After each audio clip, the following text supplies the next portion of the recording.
Diyos na makapangyarihan sa lahat. Sambahin ka aming Panginoong Jesucristo. Hallelujah, hallelujah.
Dakilang Diyos, Ama naming nasa langit, ang Diyos na banal at makapangyarihan sa lahat. Sa ngalan ng bugtong mong anak na si Jesucristo, na nag-alay ng kanyang buhay para sa aming katubusan at kaligtasan, pinasasalamatan ka namin, O Diyos, sa lahat ng kabutihang walang sawa mong ginagawa sa buhay po namin, at sa biyaya, Ama, na muli ng pagtitipong ito, upang kami, O Diyos, ay sama-samang magpuri at sumamba sa iyo sa Espiritu at katotohanan. Ikaw ang Diyos noon, ngayon at magpakailanman, ang Diyos na nakakaalam ng lahat ng bagay. Ikaw ang Diyos na saan man dako ay naruroon at buong puso po kaming nananalig at nananampalataya. Ikaw ang Diyos na kasama namin sa bansa pong ito. Dalangin namin, O Diyos, pagpalain mo ang buong taon na ito, dakilang Diyos naming nasa langit. Maghari ka, O Diyos, sa bansang ito. Samahan mo po kami, Panginoong Jesucristo. At dalangin namin, Ama, ang buong taon pong ito ay patuloy mo, Amang, ipagkaloob sa bansang ito, Diyos, ang mabubuting bagay na aming kailangan, dakilang El Shaddai. Salamat, dakilang Diyos naming nasa langit. Buong puso kaming nananalig habang ikaw ang Diyos na naghahari sa lugar po ito, Ama, sa dako po nito sa bansa pong ito, kami po'y nananalig, O Diyos, na ang lahat ng mabubuting bagay o pagpapalang iyong ipinangako ay dadaloy sa aming buhay. May Diyos na dirinig sa amin sa dakong ito at tutugon ng aming mga kahilingan araw-araw sa ngalan ng Panginoong Hesus, sa ngalan ng Ama, ng Anak, ng Espiritu Santo. Amen. Diyos ay pag-ibig.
salita'y ating tunghayan mula sa Ebanghelyo o ayon po sa unang ni San Juan, Kabanata 4 at talata ay 7. Ang sabi po rito, mga minamahal, mag-ibigan tayo sapagkat mula sa Diyos ang pag-ibig. Ang bawat umiibig ay anak ng Diyos at kumikilala sa Diyos. Ang hindi umiibig ay hindi kumikilala sa Diyos sapagkat ang Diyos ay pag-ibig. Inihayag ng Diyos ang kanyang pag-ibig sa atin noong suguin niya ang kanyang bugtong na anak upang magkaroon tayo ng buhay sa pamamagitan niya. Ito ang pag-ibig.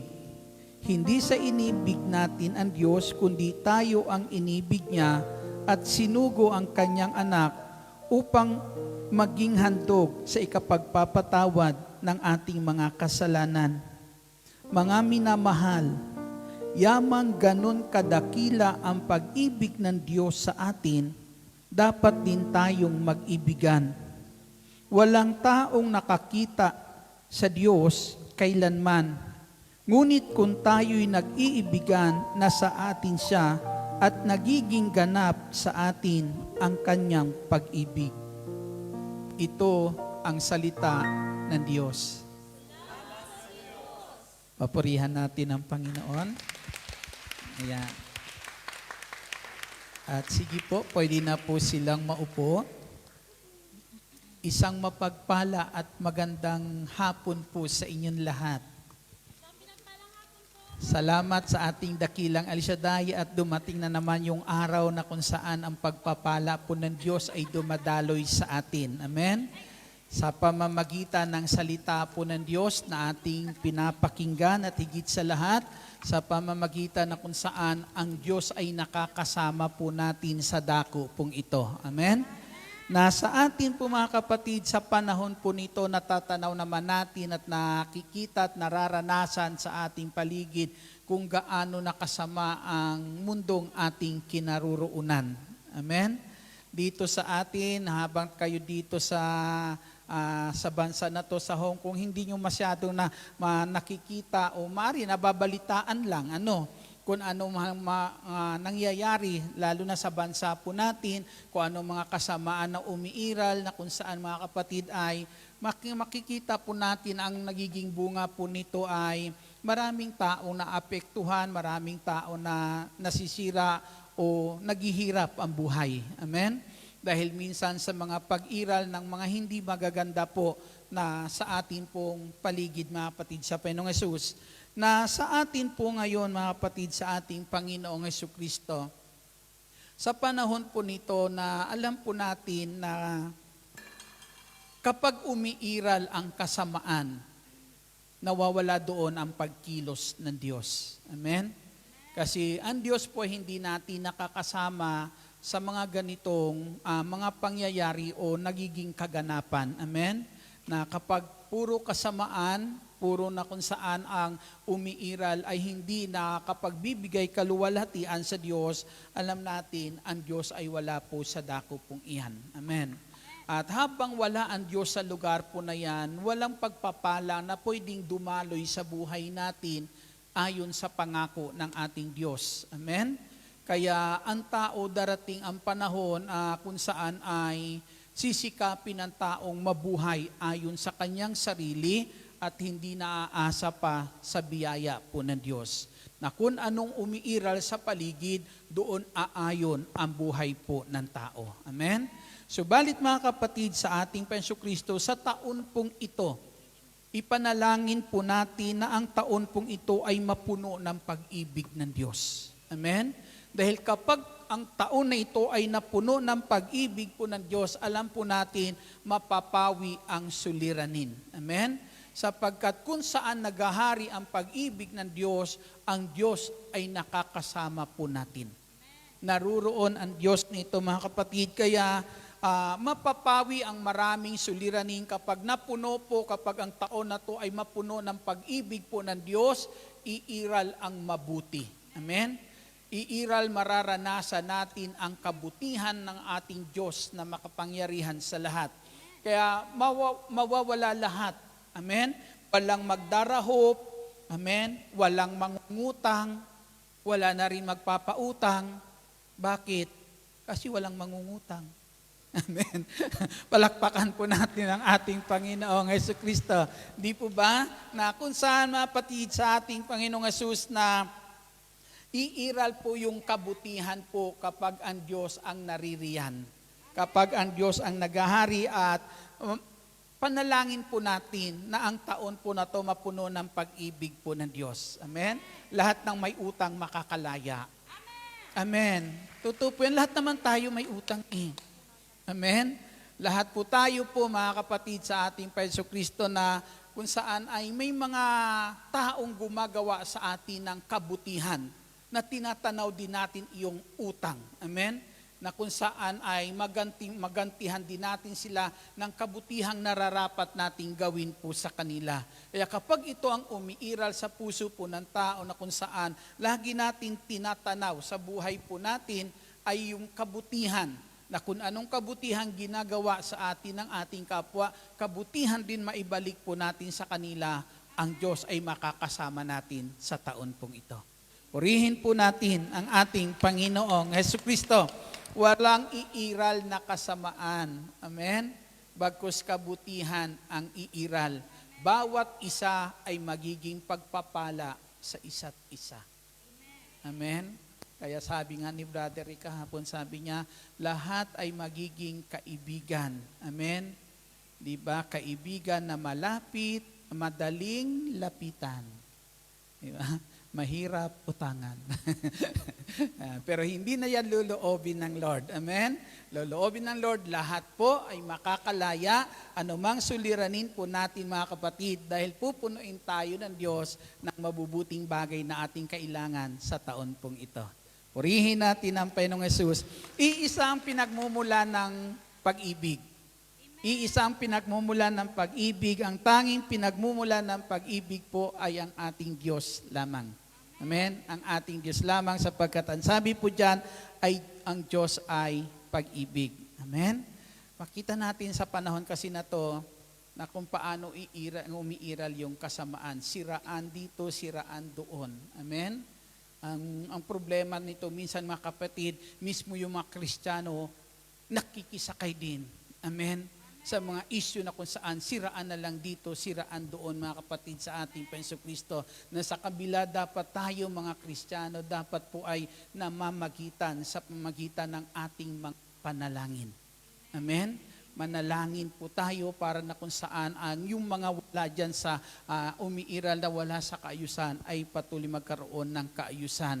Ang problema din minsan sa atin, tayo rin mismo, amen, na dito na nakikinig ng salita po ng Diyos, pero minsan yung ating ding mga salita ay nakakasira din sa ating kapwa. Amen, na hindi dapat po yun iiral mga kapatid. Subalit kapag ang pag-ibig ng Diyos, ang sabi nga po dyan, ang pinagmumulan ng pag-ibig ay ang Diyos lamang. At pinasabi sa ating binasa, ang pinaghaharian ng pag-ibig ng Diyos ay kumikilala sa Diyos. Ang taong kumikilala sa ating Diyos, kinikilala niya ang kabutihang ginagawa ng Diyos. Amen? Kinikilala niya ang kabutihan na ginagawa ng ating Diyos, at yung kabutihan na yan na kinikilala niya, yung kabutihan ng Diyos na iyan ay kabutihan din na kung saan natututunan ng taong ito na gawin sa kanyang buhay. Na sa atin bilang mga mananampalataya, isa ang ating hangarin. Ang daigdig po na ito nais ng Diyos mapuno ng kabutihan. Amen. At ang tanging pag-asa para mapuno ito ng kabutihan ay walang iba kundi ang mga kumikilala sa Diyos. Sabi ko nga nung nakaraan sa aming mga pag-aaral, sabi ko nga, sino po ba, di ba, tayo po ay, tawag po nito, ang sabi nga, tayong lahat ay nakaharap sa isang hukuman. Amen? Na ang sabi po, bilang nakaharap sa isang hukuman, ang tanong ay, sino yung hukom? Diba? Sino yung inuusig? Sino yung taga-usig? Amen? Ayan. Tingnan po natin. Ang sabi nga, sino yung inuusig? Sino yung taga-usig? Di ba? Sa mundong ito, sino ang inuusig? Di ba? Ang inuusig, di po ba ang Panginoong Jesus? Ang inuusig ang Panginoong Hesukristo. Ang tag-usig, si Satanas. Amen? Ang taga-usig, si Satanas. Tayo yung saksi sa panig ni Hesukristo. Tayo yung saksi sa panig ng ating Panginoong Hesus na kinakailangan, mga kapatid, mapatunayan po natin kanino sa hukom. Amen? Sa hukom, yung ipinaglalaban ng ating Panginoong Hesukristo. Ano yung ipinaglalaban ng Panginoong Hesus? Ang ipinaglalaban niya ay dapat na siya ay kilanling Panginoon at tagapagligtas ng lahat ng tao. Amen? Dapat sa makilanli ng lahat ng tao na siya karapat-dapat na kilaling Panginoon, tagapagligtas. Tayo yung saksi sa panig ng Panginoong Hesus. Sino yung hukom? Ang hukom yung mundo. Amen? Itong sanlibutan yung hukom, yung mga taong hindi mananampalataya. Amen? Na gustong patunayan ni Satanas sa mundo pong ito, na parito si Kristo sa sanlibutan, di po ba? Para tayo iligtas lahat. Gustong patunayan ni Satanas sa mundo pong ito na si Kristo po ay hindi karapat dapat tanggapin tagapagligtas, hindi karapat dapat kilanling Panginoon. Amen? Yun ang gustong patunayan ni Satanas sa mundo pong ito sa mga tao na kung saan ayaw po ni Satanas na kumilala sa ating Panginoong Kristo bilang Panginoon. Pinapatunayan niya hindi dapat kilanlin si Kristong Panginoon, tagapagligtas ng ilang buhay. Sino yung saksi po para magiging karapat dapat kilanlin ng mundo pong ito? Si Yesu Kristong Panginoon, tagapagligtas ng kanilang buhay? Tayo. Tayong kumilala kay Kristo. Amen? Dapat mapatunayan natin sa kanila na dapat lang kilanlin ng buong mundo si Kristo bilang Panginoon, tagapagligtas. Sa anong paraan? Diba? Yung ating katulong para mapatunayan yan, ang banal na Espiritu. Amen? Ang banal na Espiritu ang nagdadala sa atin sa kalooban po ng Diyos para na kung saan magawa natin ang mabuti. Amen? Na sa pamamagitan ng ating mga ginagawang iyang kabutihan, mga kapatid, makita ng mundo ang pagbabago sa buhay ng isang taong nakipag-isa sa ating Panginoong Hesukristo. Wala pa tayo sa hukuman ng Diyos, nasa hukuman pa lang tayo ng mundo. Amen? Kaya kita nyo po, di ba, maraming minsan mga Kristiyano, kapatiran nating Katoliko, sabihin mo, halika, dalo ka sa gawain ni El Shaddai. Di ba? Pagdalo sa gawain, halimbawa dito, tayo nagtatalo-talo, sa hindi na yan babalik. Bakit? May hatol na siya sa atin. Amen? Di po ba? May hatol na siya na kung saan hindi totoo na kung saan ang mga anak diyan ni El Shaddai ay nagmamahalan o pinaghaharian ng pag-ibig kasi nagtatalo-talo sila. Hindi totoo na kasama nila ang Diyos. Amen? May hatol sila, mga kapatid, sila yung hukom na kung saan dapat makumbinsi po natin sila para kilanlin si Kristong Panginoon sa kanilang buhay. Amen. Palakpakan po natin ang ating Panginoong Hesukristo. Glory to God. Kaya dito po, mga kapatid, sa ating Panginoong Hesus, ang sabi po dyan, ang tunay na pinagaharian po ng Diyos ay anak ng Diyos.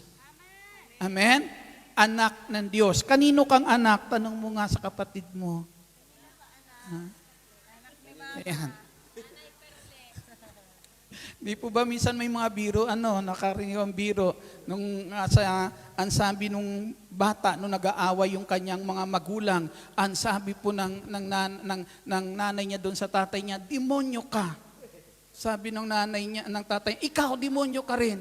Nagtanong yung bata, sino kaya ako?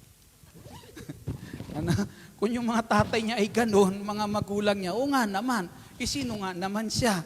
Di po ba? Ngayon, palakpakan po natin ang ating Panginoong Jesucristo. Tayo po, kinakailangan sa mundo pong ito, na kung saan ang pinagaharian ng pag-ibig po ng Diyos, ang sabi po ay mga anak ng Diyos.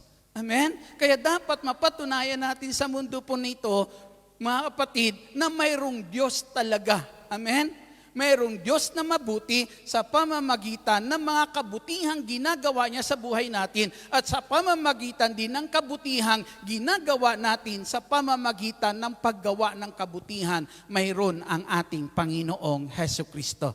Purihin po natin ang ating Panginoong Hesus. Hindi din naman mapupuno ng kabutihan po yung mundo pong ito kung hindi sa pamamagitan din ng mga taong gagawa ng mabuti. Amen? Sa pamamagitan ng mga taong pinaghaharian ng ating Panginoong Jesucristo. Kaya anong sabi ng Panginoong Hesus? Humayo kayo at gawin ninyong alagad ko ang lahat ng bansa. Amen? Pag sinabing alagad ko ang lahat ng bansa, magiging tagasunod ko ang lahat ng bansa, ang lahat ng tao sa daigdig po nito. Kung lahat magiging tagasunod ng ating Panginoong Jesucristo, may mag-iisip pa kayang gumawa ng mabuti? O gagawa ng masama sa kanyang kapwa? Wala na. Amen? Kung ang iisipin ng bawat isa ay kung anong mabuti na dapat nating gawin. Kapag pinaghaharian ka ng pag-ibig ng Diyos, ibig sabihin, sumasayo ang Diyos. Amen. Sumasayo ang ating Panginoong Jesucristo. Sumasayo ang Diyos, nananahan sa iyo ang Diyos. Diba? Kung tatanawin mo sa iyong kapwa na si Kristo'y nasa Kanya, hindi ka ba matatakot na saktan yan? Amen. Siguro matatakot ka. Amen? Dahil alam mo na sa Kanya ang ating Panginoong Jesucristo. Palakpakan po natin, papurihan po natin ang ating Panginoong Jesucristo. Ano ba ang magandang layunin ng Diyos? Bakit kinakailangan nais ng Diyos yung kanyang pag-ibig po mga kapatid? Laan niya sa atin ang kanyang pag-ibig at ang pag-ibig po na yan ay patuloy po na kung saan siyang manahan po sa atin. Ang sabi po dyan, dahil po sa pag-ibig po ito ng Diyos, ang sabi po pinagkaloob po sa atin ng Diyos ang kanyang anak, sinugo niya para po sa ikapagpapatawad ng ating mga kasalanan. Ang sabi po sa Ebanghelyo ni San Mateo, kabanata po ay 9, sinasabi po dito ng salita po ng Diyos ay ang ganito. May sinabi po ang ating Panginoong Jesucristo na isinasaad po ng ating Panginoon Jesus kung sino po yung kahabag-habag na nabubuhay po sa daigdig po na to. Ang sabi sa Ebanghelyo ni San Mateo, kabanata 9, talata 13, humayo kayo at unawain ninyo ang kahulugan nito. Habag ang ibig ko at hindi hain. Sapagkat naparito ako upang tawagin ang mga makasalanan, hindi ang mga banal. Ang sabi ng Panginoong Hesus, unawain ninyo kung ano ang kahulugan nito. Ang sabi ng Panginoong Hesus, habag ang nais ko at hindi hain. Naparito ako hindi para sa mga banal, kundi para sa mga makasalanan. Sino po yung ninanais ng Panginoon ng sandali na yan na natatanawan niya na kinakailangan ang habag? Amen? Kinakailangan kahabagan. Ang sabi niya po rito, ang kinakailangan ng habag ng Diyos, ang taong nabubuhay na kahabag-habag at kailangan ang habag ng Diyos ay ang taong makasalanan. Amen? Taong makasalanan na makikita po natin dito po sa Ebanghelyo ni San Mateo,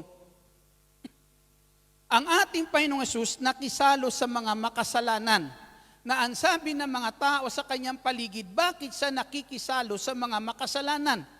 Nakita niyo po yung salitang iyon? Bakit siya nakikisalo sa mga makasalanan?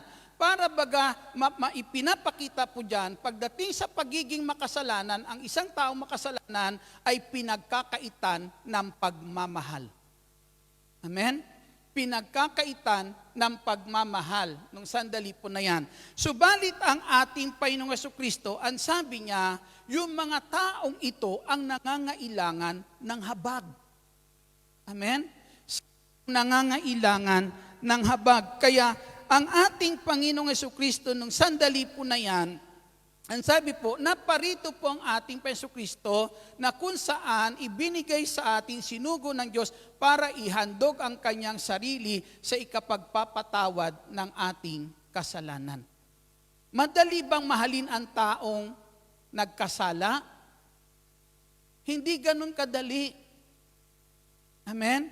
Pero ang sabi ng Panginoong Jesucristo, sila yung nangangailangan ng pagmamahal ng Diyos. Amen?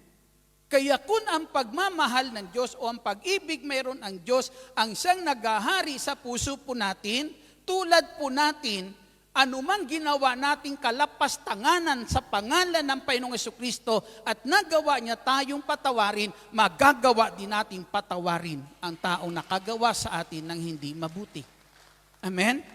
Kung ang pag-ibig ng Diyos ang siyang naghahari po sa atin.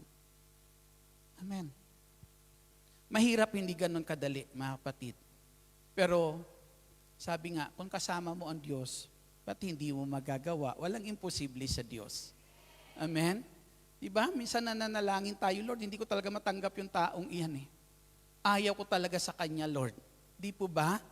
Pero minsan nananalangin ka, Lord, alam ko hindi ito ang kalooban mo. Diba? Ang kalooban mo, matutunan ko yan mahalin. Di ba? Dahil hangad natin makasunod sa kalooban ng Diyos, anong dalangin natin? Lord, hindi ko magawa, tulungan mo ako para magawa ko yan. Di ba? Hindi para sa iyo kundi para sa ating Diyos. Amen? Kundi dahil sa ating Diyos, sisikapin natin, magawa po iyan, tanggapin ang tao pong iyan. Dahil alam po natin, kung paano tayo minahal ng Diyos, dapat gawin din natin iyan sa ating kapwa. Purihin po natin ang ating Panginoong Hesus.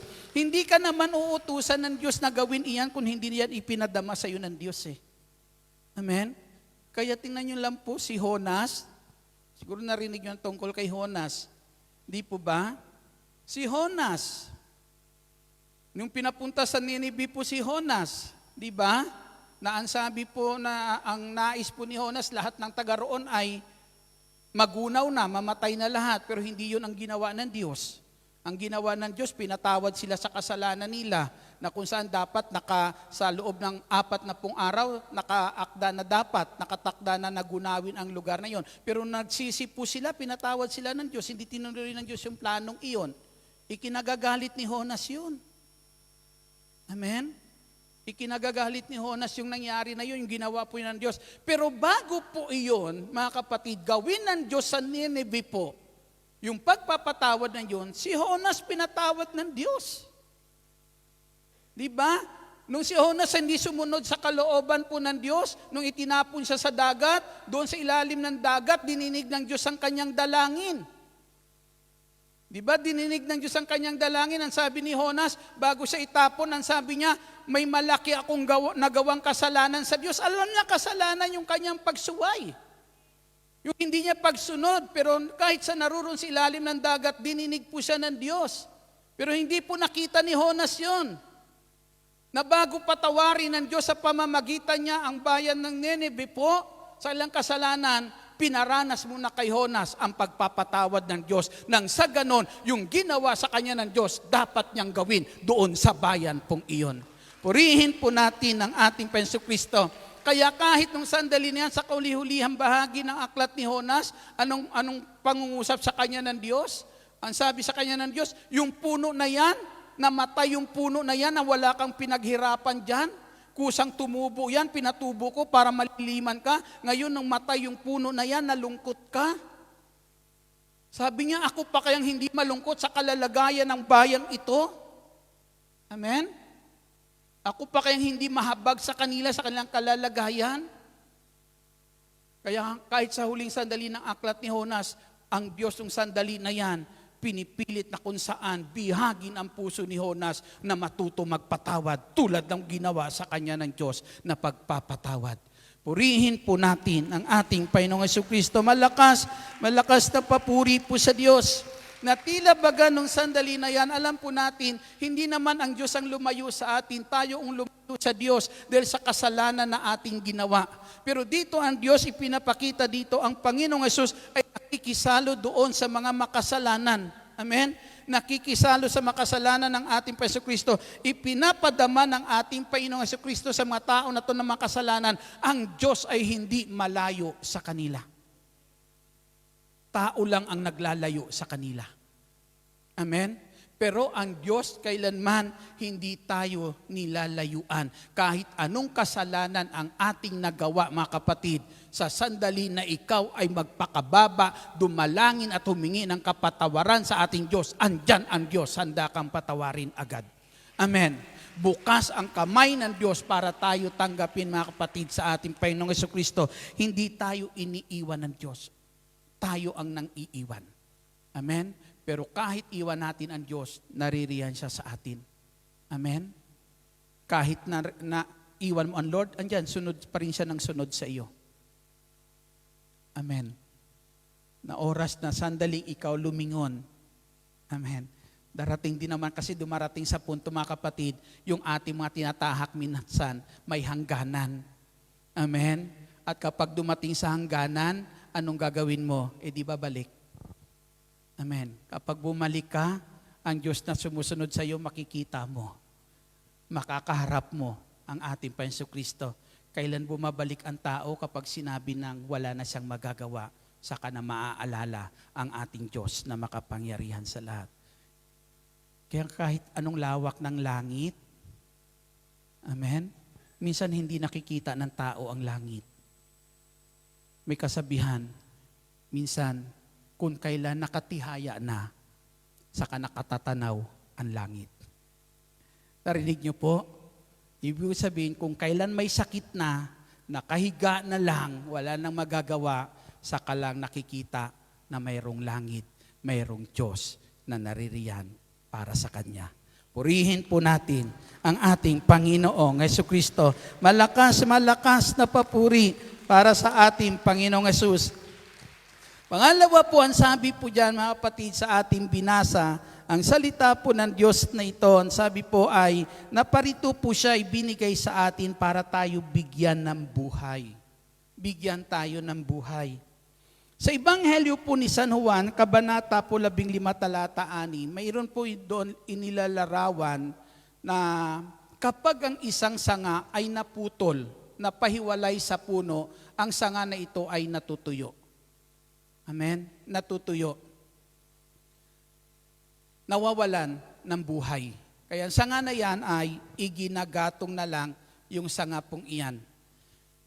Na tayo po ay, dahil sa kasalanan, yung buhay na galing sa Diyos, nawala po sa atin. Nawala po sa atin. Kaya ang buhay na pumasok sa tao ay ang buhay ng kasalanan. Amen? Buhay ng kasalanan. Yan, sabi ni San Pablo, nung ang buhay na ito, ang naghahari sa kanya, nananahan sa kanya, ay ang kasalanan. Ang sabi ni San Pablo, hindi niya kayang gumawa ng mabuti. Amen. Kapag ikaw may ginagawang kasalanan, at yung kasalanan mong ginagawa ay pinakikialaman, natutuwa ka ba? Di ba hindi? Anong ginagawa mo? Di gawan din. Amen. Nang hindi maganda yung taong pakialamero sa buhay mo. Tama o tama? Diba? Kasi bakit po? Hindi mo magawa ng mabuti, hindi mo magawa yung mabuti kasi ang nananahan sa iyo ay kasalanan. Kasalanan na kung saan ay dinadala tayo sa kasamaan, sa paggawa ng kasamaan. Yung buhay na galing sa Diyos, na siyang nagdadala po sa atin sa kabutihan, na siyang nagiging daan para maghari sa atin ang kabutihan ng Diyos, yun ang nawala sa tao. Amen? Yun ang nawala sa tao. Kaya tingnan lang natin, alam naman natin na ang nais ng Diyos matuto tayo magpatawad. At yun ay mabuting gawain. Mabuting gawain bang magpatawad?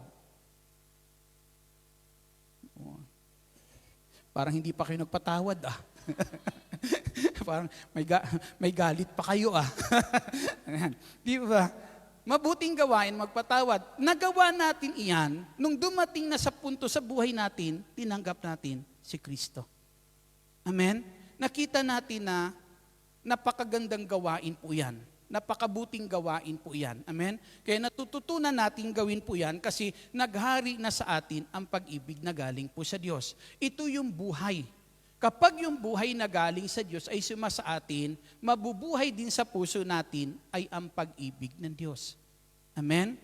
Kaya yung mga ginagawa mo noon na masama, yung ginagawa mo noon na kasalanan, mga kapatid, na alam mo na dahil sa ginawa mong kasalanan iyan, may mga taong naaapektuhan, may mga taong nasisira ang buhay, anong ginagawa mo?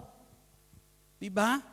Yung mga tao na dating wala kang pakialam, kung masira ang buhay po nila, dahil dyan sa ginagawa mong kasalanan, sa ginagawa mong masama, kapatid, ngayon, anong ginagawa mo? Iniiwan mo na yung kasalanan iyan. Amen? Iniiwan mo na yung kasalanang iyan. Bakit, mga kapatid? Kasi tinatanaw mo na kung ano ang mabuti para sa kanila. Purihin po natin ang ating Panginoong Jesucristo. Tinatanaw na natin kung ano yung mabuti para po sa kanila. Kaya nagagawa na natin, iwan po yung minsan yung kasalanan na siyang umiiral po sa buhay ng bawat isa po sa atin. Na nung ang Panginoong Hesus ay muling nabuhay, nagpakita siya sa kanyang mga alagad. At ang sabi ng Panginoong Kristo sa kanyang mga alagad, ay hiningahan niya ang kanyang mga alagad sa ilong. Amen. Hiningahan niya at ang sabi ng Panginoong Kristo, tanggapin yung Espiritu Santo. Yun yung buhay na hininga ng Diyos nung ang tao'y likhain ng Diyos. Ang tao wala pang buhay, putik, hinubog ng Diyos. Para magkaroon ng buhay, hiningahan ng Diyos. Amen? At yun yung buhay na ang sabi po, mga kapatid, ibinabalik sa atin ng Diyos sa pamamagitan ng ating Panginoong Jesucristo. Purihin po natin ang ating Panginoong Hesus. Yun ang buhay. At yung buhay na yan na galing po sa Diyos, yan yung buhay na kung saan kinikilala sa langit. Amen? Kaya tayo'y nagiging anak ng Diyos kasi sumasayo yung buhay na galing sa Diyos. At yan yung buhay na kinikilala sa langit. Amen? Naniniwala ba kayong kinikilala kayo sa langit? Sinong naniniwala na siya'y kinikilala sa langit? Diba? Kasi kung hindi tayo kinikilala sa langit, ba tayo mananalangin? Diba? Ba't ka lalapit sa taong hindi mo kilala? Di ba? Mas panatag ang loob mo kapag yung taong lalapitan mo, kilala mo. Di po ba? Pero kapag hindi mo kilala, hindi ka basta-basta lalapit po diyan. Di po ba? Ngayon din, tayo din po nananalangin ang ating tinatawagan, yung ating amang nasa langit. Amen? Paano mo siyang kikilanling ama kung alam mong hindi ka niya kilala? Amen? Okay lang kahit ampun sana. Palakpakan po natin ang ating Panginoong Jesucristo. Glory to God. Kaya sabi po sa aklat ng Pilipos ay ang sabi, tayo'y kanyang nilalang nilikha sa pamamagitan ni Jesucristo. Kung tayo nilalang ng Diyos nilikha sa pamamagitan ng ating Jesucristo, yung buhay dati na mayroon po ang taong bigay ng Diyos na nawala sa tao nung ang tao'y magkasala, ibinalik sa atin ng Diyos sa pamamagitan ng ating ugnayan sa ating Panginoong Jesucristo. Kung paano yung isang sanga ay nananatili sa puno, at yung sanga na yan, kapatid, habang nanatili, taglay niya ang buhay na galing sa puno, inilalarawan po na si Kristo ang puno, tayo mga sanga, at sa pamamagitan ng ating Panginoong Kristo, ang buhay natin ay nakaugnay na ngayon sa Diyos. Purihin po natin ang ating Panginoong Kristo.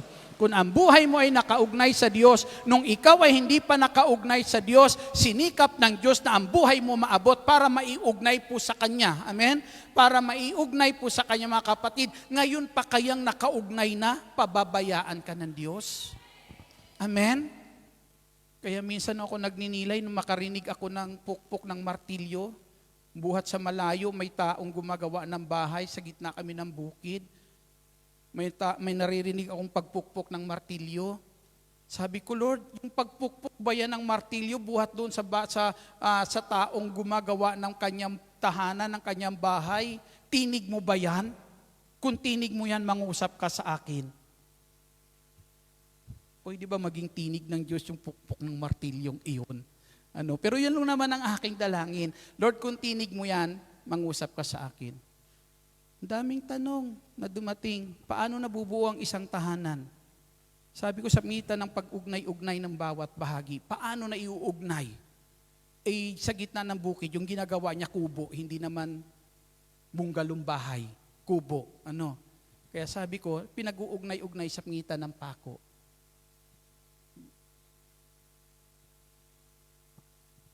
Ang sagot ni Lord, kaya nga ako nagpapako para magkaroon tayo ng ugnayan. Purihin natin ang ating Penso Kristo. Simpleng pangungusap pero napakaliwanag ng ipinarating sa akin ng Diyos, ng ating Penso Kristo. Kaya siya nagpapako sa krus para tayo magkaroon ng ugnayan sa Diyos. Purihin po natin ang ating Penso Kristo. Si Haring Ezekias po, alam po natin, siya ay hari na kung saan dumating po sa punto si Haring Ezekias ay nagkaroon ng karamdaman. At isang propeta ng Diyos ang pinapunta sa kanya at sinabi ng propeta sa hari po na to na ang bilin po ng Diyos, iayos mo na ang lahat mong habilin. Dahil hindi ka na gagaling, mamamatay ka na sa karamdaman mong iyan. Amen? Pero napakaganda kasi bakit? Bago siya mamatay, ando doon yung mensahe ng Diyos na mamamatay siya. Amen? Kapag sinabi sa iyo ng Diyos, kukunin na kita mamaya, alang naman magmatigas ka pa. Siguro lahat ng kasalanan na ginawa mo, talagang pagsisisihan mo para maihanda sarili mo para humarap sa Diyos. Di po ba? Ganon si Haring Ezekias, dumating sa kanya yung mensahe ng Diyos. Ang sabi sa mitan ng propeta, ipinarating sa kanyang hindi na siya tatagal ang buhay niya, mamamatay na siya sa kanyang karamdaman. Pero alam niyo po anong ginawa ng hari nito matapos tanggapin yung mensaheng iyon? Nanalangin, umiiyak sa harapan, umiiyak kung dumadalangin siya, na kung sa anong sandali na yan, humihiling pa siya sa Diyos. Anong sabi po? Narinig ng Diyos ang kanyang pag-iyak. Amen? Asaan ba ang Diyos? Sa langit. Pero narinig yung pag-iyak niya Bakit narinig ang pag-iyak niya? Kasi may kumikilala sa kanya sa langit. Amen? Anak ka ng Diyos. Amen? Taglay mo yung buhay na galing sa Diyos. Nung mawala sa iyo yung buhay na galing sa Diyos, hindi ka niya pinabayaan Amen? Iniligtas ka pa rin ng Diyos. Ngayon pa kaya, naibalik na sa iyo yung buhay na yan? Ngayon pa kaya may ugnayan ka na sa Diyos? Pababayaan ka ng Diyos? Mararanasan mo lang, kapatid, yung kakulangan sa buhay mo kapag ang buhay mo inilayo mo pa sa ating Panginoong Jesucristo. Amen? Kapag inilayo pa natin sa Kanya ang buhay po natin, doon mo mararanasan. Pero ito mga kapatid, sabi po dito, itong maging dalangin natin sa taon na ito, punuin ng Diyos ang taon na to habang tayo naririto sa bansang ito ng pag-ibig ng Diyos, nang sa ganon, yung kabutihan mayroon ng Diyos, ang patuloy po natin maranasan habang tayo naririto sa bansa pong ito. Purihin po natin ang ating Panginoong Hesus. Malakas na papuri para sa Panginoong Jesucristo. Narinig ang kanyang dalangin. Amen? Anak ka ng Diyos.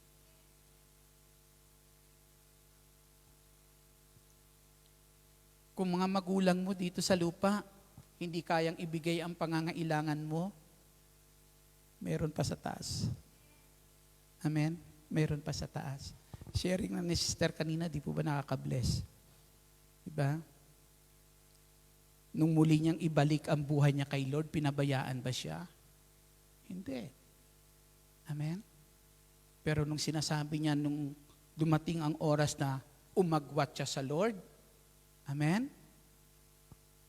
Naranasan niya yung hirap. Naranasan yung kabigatan. Pero nung muli niyang ibalik ang buhay niya at ilapit sa Panginoong Hesus, yung mga hindi niya inaasahan, dumadaloy sa buhay niya. Purihin po natin ang Panginoong Hesus. Bakit? Nakalaan sa atin lagi ang kamay ng Diyos. Huwag ka lang lumayo sa Kanya. Amen? Kaya dahil po dyan, sa kabutihan po iyan ng Diyos, mga kapatid, na ginawa po sa atin, ang sabi po sa ating binasa, dahil mga minamahal, yamang ganon kadakila ang pag-ibig ng Diyos sa atin, yamang ganon kadakila ang pag-ibig ng Diyos sa atin, dapat din tayong mag-ibigan. Amen? Sabi niya, yamang ganon kakadakila kamahal ng Diyos, ang sabi ng Diyos, dapat din tayong mag-ibigan. Amen. Pangalawa, ang sabi po dito, sa ating binasa, hindi natin nakikita ang Diyos. Pero ang Diyos na hindi natin nakikita ay nasa sa atin kung tayo'y mag-ibigan. Kung saan naroroon ang Diyos, may pagpapala. May pagpapala. Si Joseph, amen? Kilala niyo ba sa Erap? Ay, sa Erap. Si Joseph, di po ba? Buhat doon sa pinagmalupitan ng mga kapatid niya hanggang ibinenta po siya. Di ba? Sa mga Ismailita, ibinenta naman ng mga Ismailita po sa mga kapitan doon sa ng paraon. Tapos yung bandang huli, nakakulong. Di po ba? Pero mga kapatid, ang sabi po dyan, kaya pinagpala ang bayan ng Ehipto kasi may taong sinasamahan ng Diyos. Amen? Pinagpala ang bayan ng Ehipto nung panahon niya dahil sa kanyang sinasamahan ng Diyos. Gusto niyo ba ang bansang ito pagpalain ng Diyos? Mapuno ito ng mabubuting pangangailangan ng lahat ng taong nabubuhay sa lugar pong ito. Kung gusto niyong mapagpala ang lugar nito, mapuno ito ng pagpapala po ng Diyos. Mapupuno lang ito ng pagpapala ng Diyos sa pangitan ng mga taong sinasamahan ng Diyos. Amen. Sino yung mga tao na yan na sinasamahan ng Diyos? Taas nga ang kamay ng mga taong sinasamahan ng Diyos. Glory to God. Hallelujah. Papurihan natin ang Panginoong Hesus. Pagpapalain ang buong taon pong ito dahil kasama natin ang Diyos sa bansa pong ito. Kasama po natin siya. Ang kailangan lang para manatiling kasama natin ang Diyos, magmahalan tayo. Hindi natin nakikita ang Diyos, pero ang sabi po, ang Diyos na ito ay nakikita po sa atin. Amen. Kung tayo nagmamahalan. Na yung kamay na mayroon ang Diyos na handang gumawa ng mabuti, nawa ay magiging kamay natin. Amen. Nang sa ganon, yung pag-ibig na mula sa Diyos, may padama natin na ang Diyos patuloy ang pagsasama niya, maranasan natin. Isa lang ang pinaniniwalaan ko.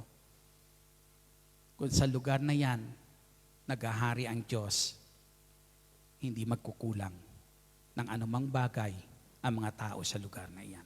Purihin po natin ang ating Panginoong Kristo dahil tapat ang Diyos na nagmamahal sa atin. Amen. Panalangin natin ang pagsasama ng Diyos sa atin sa taon pong ito na pagpalain ang lugar na ito na ating kinaroroonan. Amen. Tayo ang magiging daan upang ang pagpapala at pagmamahal ng Diyos maranasan ng mamamayan ng Hong Kong at ng lahat ng OFW naririto. Amen. Tumayo po tayong lahat.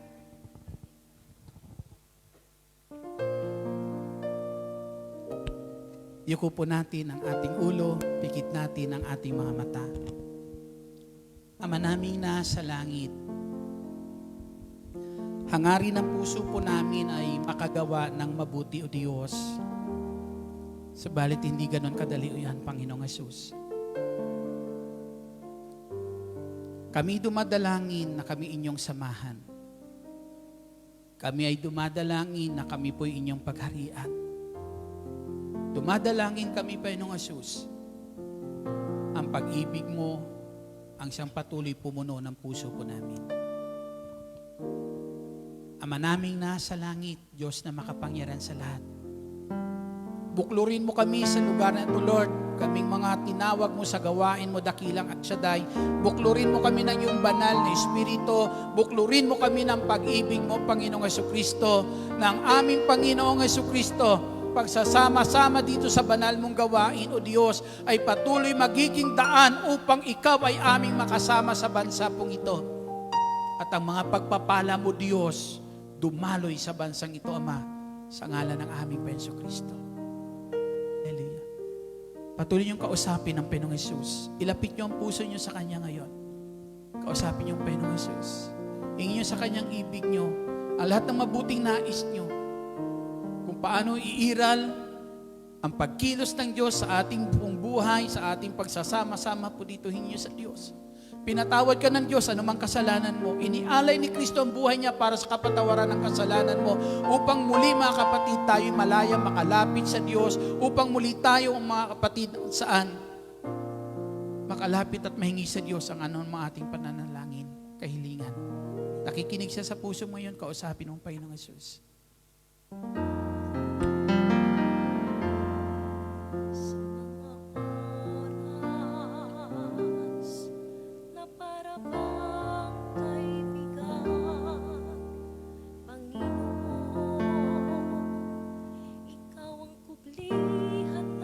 Sa ating kailangan sa mga oras na yan. Binigyan mo ng kapahingahan, mga salita mo'y aking pinangahawakan. Sa mga oras na para bang kaibigan, Panginoon, Ikaw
Dakilang Diyos, salamat po sa pag-ibig mo sa amin. Salamat, Panginoon. Kilala mo kami, Panginoong Yesus, bago mo kami dalhin sa gawaing ito. Alam mo kung anong mga umiiral sa buhay namin hindi mabuti. Alam mo kung gaano karaming taong aming nasaktan, nasira, Panginoong Yesus. Alam mo kung paano kami nagiging suwail na anak. Naging taksil na kaibigan, na hindi naging mabuting kaibigan. Batid mo lahat, Panginoong Yesus. Ang pag-iral ng mga kasinungalingan sa aming buhay, pandaraya na aming ginagawa. Pero sa kabila ng lahat na yun, Panginoong Yesus, minahal mo pa rin kami. Hindi mo kami matiis, hindi mo pa rin kami iniiwan. Salamat, Ama, sa bugtong mong anak na ibinigay para sa kapatawaran ng aming kasalanan at para muli kami magkaroon ng buhay na nakaugnay po sa iyo. Dalangin namin, Ama, na ang buhay na mula sa iyo patuloy makita sa amin, mahayag sa amin, Panginoong Hesus. Tulungan mo kami araw-araw magawa namin ang mabuti. Hindi lang sa mga taong mabuti sa amin, kundi sa mga taong, Panginoon, na minahal mo kahit makasalanan, magawa din naming mahalin. Sa mga taong may pagkukulang, sa mga taong minsan nagpapasakit sa amin, tulungan mo kaming mahalin tulad ng pagmamahal mo, Diyos. Salamat, Panginoong Jesucristo. Hinihiling po namin, tanglawan mo kami ng iyong liwanag at nawa maging liwanag kami sa mundong ito para makilala kanila at tanggapin bilang Panginoon tagapagligtas. At higit sa lahat, kilanlin ang pagmamahal na laan mo sa amin, Ama, sa ngalan ng Panginoong Hesus. Salamat, Panginoong Hesus. Dinggin mo ang aming mga dalangin sa hapon po ito. Taas natin ang ating mga kahilingan sa Panginoon. Ama, narito ang kahilingan ng bawat isa sa amin. Mga kahilingan, dakilang Diyos, na kung saan hindi lang ito para sa amin, kundi para rin sa mga taong nais namin na makaranas ng iyong pagmamahal. Kahiniling namin, Ama, ipagkaloob mo sa kanilang kahilingan nila ngayon, tulad ng pagkakaloob mo sa amin ng bugtong mong anak na si Jesucristo. At habang ang bawat isa naririto sa bansang ito ng Hong Kong, O Diyos, patuloy mo po kami, O Diyos, na samahan, gabayan araw-araw, biyayaan ng magandang kalusugan at kalakasan, pawiin ang mga karamdaman na mayroon sa aming buhay. At dalangin namin, dakilang Diyos, pagpalain mo ang aming mga pinaglilingkuran, ang pinaglilingkuran ng bawat isa, Panginoong Hesus. Dalangin namin, O Diyos, pagpalain mo po sila at ang pag-ibig mayroon ka rin, dakilang Diyos, ay pag-ibig na paghariin mo sa kanilang puso, Panginoong Hesus, na ang lahat na naglilingkod sa kanila sa lugar na ito ay patuloy amang matutunan nilang mahalin, dakilang El Shaddai, sa ngalan po ng aming Panginoong Kristo. Punuin mong aking mga kapatid, lagay sa mga kamay nila, araw-araw mabubuting bagay na kanilang kailangan at ng kanilang mga mahal sa buhay, Yahweh. Sa ngalan ni Jesus, sa ngalan ng Ama, ng Anak, ng Espiritu Santo. Amen. Pasalamatan natin, papurihan at pasalamatan ng Panginoong Jesus at patuloy kayong samahan at pagpalain ng ating Panginoong Jesucristo.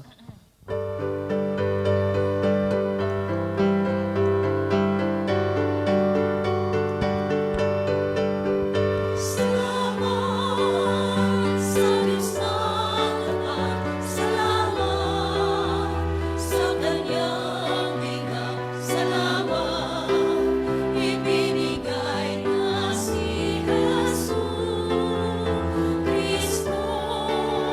Salamat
Manatili po tayong nakatayo, brothers and sisters, and dasalin po natin Salmo 91, awit ng pagtitiwala sa Diyos.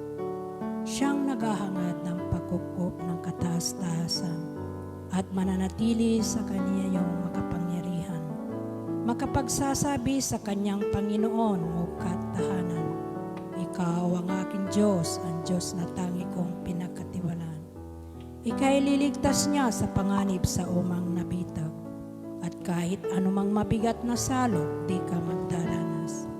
Lulukuban niya sa lilim ng kanyang malabay na pagpag. Sa kalingan niya ay natitiyak mo na ikaw ay ligtas. Iingatan niya at ipagsasanggalang pagka siya'y tapat. Pagsapit ng gabi, di ka matatakot sa anumang bagay, maging sa gagawing biglang paglusog pagsapit ng araw. Ni sa ano pa mang darating na salot pagkagat ng dilim, di ka matatakot sa kasamang araw kung dumating. Kahit na mabuwal sa iyong harapan ng 1,000 tao, sa iyong paligid ang bilang ng patay maging 10,000. Di ka matatakot at natitiyak mong di ka maano. Ika'y nagmamasid sa panunood iyong mamasdan. Yaong masasama ay makikita mong pinarusahan, sapagkat si Yahweh ang iyong ginawang tagapagsanggalang at ang pinili mong mag-iingat sa iyo'y kataas-taasan. Hindi mo aabuting ika'y mapahamak at walang darating, kahit anong uring mga paghihirap sa iyong tahanan. Susuguin niya ang maraming anghel, silang susubaybay. Kahit isang dako ika'y maparoon, tiyak ingatan. Sa kanilang palad itatayo ka at silang magtataas, nang hindi masaktan ang mga batong sa matalas. Kahit ang tapakan mo ay may leong ahas na mabagsik, di ka maano ang 20 leong mababangis. Ang sabi ng Diyos, aking ililigtas ang tapat sa akin, at iingatan ko ang sinumang taong ako'y kilanlin. Pag sila'y tumawag, laging handa ko na sila'y pakinggan. Aking sasamahan at kung may hilahil ay sasakluhan. Aking ililigtas at ang bawat isa'y pararangalan. Sila'y bibigyan ko at gagantimpalaan ng mahabang buhay at nakatitiyak ng tatamuhin nila'y kaligtasan. Maaring ipinit ko ang langit at hindi pumatak ang ulan. Maaring magpadala ko ng balang upang salantain ang lupa nito. Maaring palaganapin ko sa aking bayan ng salot. Ngunit sa sandaling ang bayang ito na aking pinili ay magpakumbaba. Manalangin, hanapin ako at talikdan ng kanilang kasamaan. Diringgin ko sila, patatawarin ko sila, at ibabalik ko sa kanilang lupain ang katiwasayan at kasaganaan. Ito ang mga salita ng Diyos. Sa ngalan sa Diyos. Sa ngalan ng Ama, Anak, Diyos, Espiritu Santo. Amen. God bless us all. See you next Friday and see you tomorrow sa Saikong Sacred Heart Church. Bye. God bless everyone.